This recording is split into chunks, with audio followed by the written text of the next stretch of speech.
MBBS degree ছাড়া doctor পদবি ব্যবহার বন্ধ সহ 5 দফা দাবিতে কর্মবিরতি এবং বিক্ষোভ করেছেন সিলেট ওসমানী মেডিকেল কলেজ হাসপাতালের শিক্ষানবিশ চিকিৎসকরা।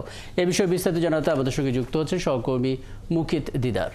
দিদার, প্রথমত জানতে চাই শিক্ষানবিশ ডাক্তাররা কি বলছেন এবং দাবির জায়গাগুলো আমরা জানিয়েছি, আরও একবার স্পষ্ট করবেন কারা কারা এতে যোগ দিয়েছেন এবং জরুরি চিকিৎসা ব্যবস্থার কি আপডেট রয়েছে এবং রোগী যারা আছেন তাদের কি ধরনের ভোগান্তি আপনার চোখে পড়ছে। দিদার। ধন্যবাদ। আমি এই মুহূর্তে আছি ওসমানী মেডিকেল কলেজ হাসপাতালের সামনে। আপনারা জানেন যে সারা দেশব্যাপী যে ইন্টার্নি চিকিৎসকরা তারা যে 5 দফা দাবির আদায়ের লক্ষ্যে তারা কর্মবিরতি গিয়েছেন। আজকে মঙ্গলবার তারা সকাল থেকেই কর্মবিরতিতে গিয়েছেন এবং তারা যে আউটডোরে তারা চিকিৎসা নিচ্ছেন না। যে সমস্যাটা হচ্ছে যে সিলেট এবং সিলেটের পার্শ্ববর্তী জেলা মৌলভীবাজার, হবিগঞ্জ, সুনামগঞ্জ থেকে অনেক রোগীরা তারা এখানে এসেছেন।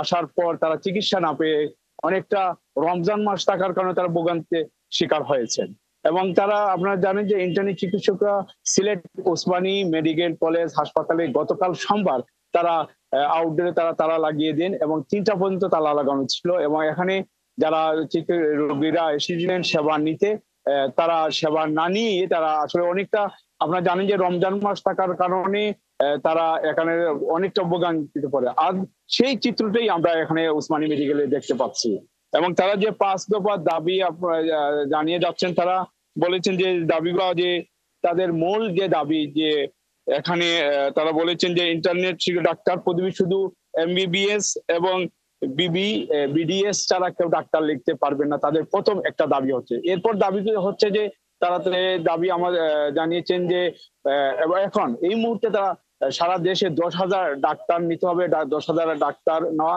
এবং প্রতি বছর 2 থেকে 3,000 ডাক্তার নেওয়ার জন্য তাদের দাবি।